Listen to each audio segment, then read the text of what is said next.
Each and every one of us has an obligation to do more and better. And folks in my position, more still. I get that. I own that. But leaders can be found everywhere. Leadership's not just some fancy title. We are desperate for leadership in this country, desperate for leadership in the state of California, desperate for leadership in communities large and small. Leaders can be found anywhere. You don't have to be something to do something, to soften the edges, and in the spirit of Bobby Kennedy, make more gentle the life of this world. Dr. King didn't wait to become President of the United States to exercise his authority. Every day he shared his moral authority. Each and every one of us has the capacity to exercise their moral authority every day. And we need moral leaders now more than ever. Each and every one of us has that capacity. Resides inside of us. It's our capacity to lead by example, to find our better angels, to focus on the things that unite us, not what divide us, and to reinforce a sense of optimism because we recognize we have to do things differently, and we're resolved to prove that, not just assert that, and to hold ourselves to account, because each of us will be judged and judge each other to the extent we do justice and advance our cause in a different way. And so I am here as your governor, humbled over the course of the last 5 days, resolved to keep the peace, but recognizing that an armed camp is not a place of peace, and that the answer to violence is not more violence, and that if we're going to create the conditions to truly advance police, people have to know we mean it, and they have to know that they matter and we care. And so for those of you that are out there protesting, I want you to know you matter. And I want you to know I care, we care. And I don't want to just demonstrate that rhetorically. I want you to know that I have a unique responsibility to prove that to you, not just assert. You've lost patience, so have I. You are right to feel wronged. You are right to feel the way you are feeling. And we collectively, society has a responsibility to you to be better and to do better. To those that want to exploit this moment, that want to flame the violence and fear, we hear you as well. But we don't have the same sensitivities as it relates to those that are trying to exercise their voice from a place of hurt and pain.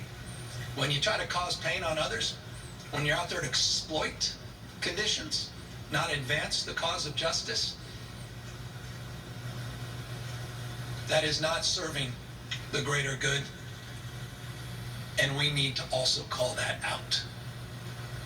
The looting, the violence, the threats against fellow human beings, that has no place in this state and in this nation. We as a society need to call that out. And we need to call forth our better angels. And those that want to express themselves and have, thank you. God bless you. Keep doing it. Your rage is real. Express it so that we can hear it. Let's not let others drown out that rage. And those that want to advance this cause in a responsible and thoughtful way. I'm not patient any longer. I know you're not. We hear you, and we have a responsibility now to prove to you, not just to assert, that we're capable of being more and doing better as a society and a community. And so I just again want to express my deep gratitude, my deep humility to those leaders of every stripe that all across this state and all across our nation are doing justice in this moment. Those demonstrators that were reaching out and trying to calm other people, to those community leaders that were out there with brooms in the early morning, sweeping up glass, to folks that, were on the periphery that said, you know what, I can't stand on the periphery any longer. I need to be part of this effort. Thank you to all of your examples as well. So much good and so much right that's out there, but there is a stain in the history of this country we have concealed, and it's rearing its head again because we've never come to grips with it. We've never owned it. It's the issue of racism. The pastor is exactly right. Pandemic on top of a pandemic, impacting our health, impacting our economy, and impacting our capacity to live up to our greatest ideals. We could talk about being bound together by a web of mutuality, as Dr. King said. And if that's the case, we need to reconcile that fact that we are all in this together.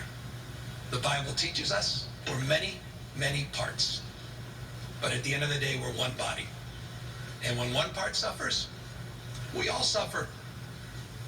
We have an obligation to reconcile the fact that our fate is tied to the fate of others. South Africa, called Ubuntu. I am because you are. Time for more empathy, more care, more capacity to collaborate. A society that's about dominance and aggression, this is what you get.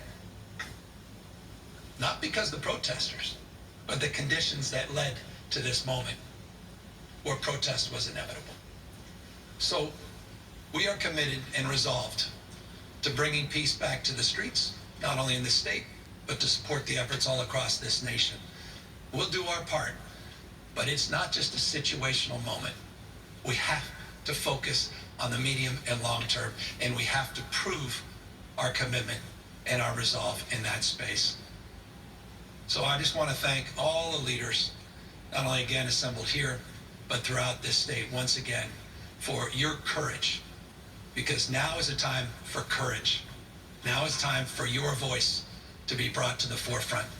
And let me thank all of those that are doing their best to keep people safe under very difficult circumstances, and all of those leaders that are out there supporting others, keeping people safe, our communities, large and small, all across the state of California safe at this very trying and difficult moment.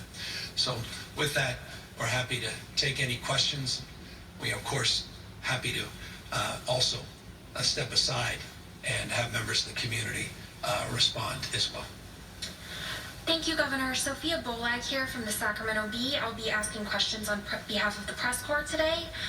Many of us would like to know what your reaction is to Trump's comments this morning to governors to get tough on protesters. My reaction is the meeting I just had. My reaction are the words that I spoke. My reaction is my commitment to the people of this state, the most diverse state in the world's most diverse democracy, to focus on the things that unite us, not what divides us, to make sure people are safe, but to make sure people recognize that there's something that lies deep underneath that has come to the fore that needs to be dealt with an equivalency of energy, focus, and resolve. We will provide the resources as needed to members of our community, leaders all up and down the state of California, but we must resolve to provide those resources to address these systemic problems at the same time. You've avoided criticizing the president since the start of the pandemic. Should we interpret your comments today as a criticism of what he said this morning? I have a choice. We all have a choice. I could be part of the daily back and forth in the news cycle and continue to perpetuate the problems that persist in this country. I could choose to go back and forth and just be another voice in that cause.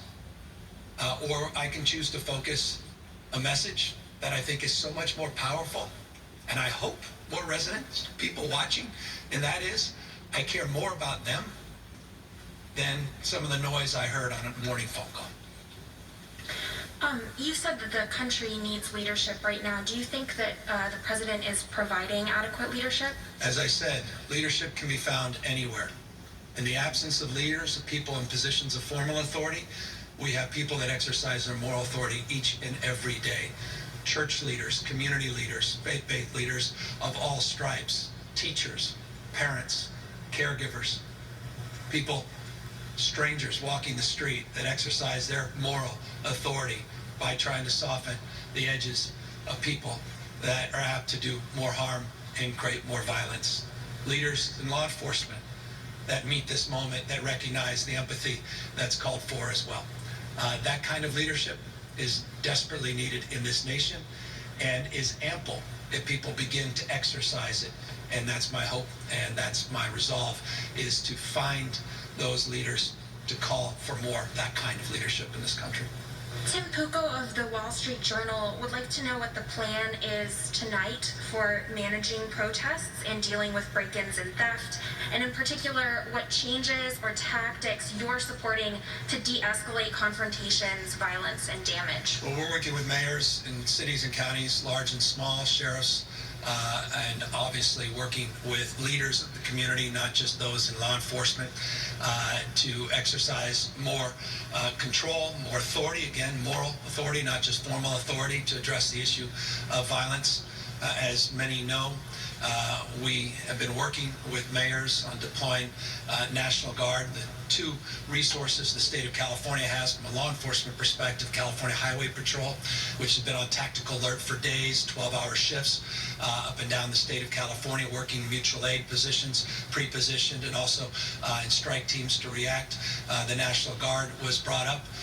Over 3,400 National Guardsmen and women. Today we added another 1,100, so we have over 4,500 National Guard men and women that are available throughout the state of California. Part of the protocols of mutual aid, it's a bottom-up process, not a top-down process. Mayors working with their chiefs, working to coordinate and collaborate the deployment of those teams. The National Guard, as you know, have been already distributed parts of the state, disproportionately concentrated in Southern California, but in Northern California, we have people pre-assembled. We have folks in other parts of the state that have been called back up, but thousands and thousands of National Guardsmen and women, by the way, who are also members of the community, many putting on their uniform, dentists, doctors, folks that work in construction, that are part of that group that are participating in making sure that we keep the peace, and will continue to meet the requests, we believe, of every mayor and every police chief in the state. We've done so far, and we intend to continue to.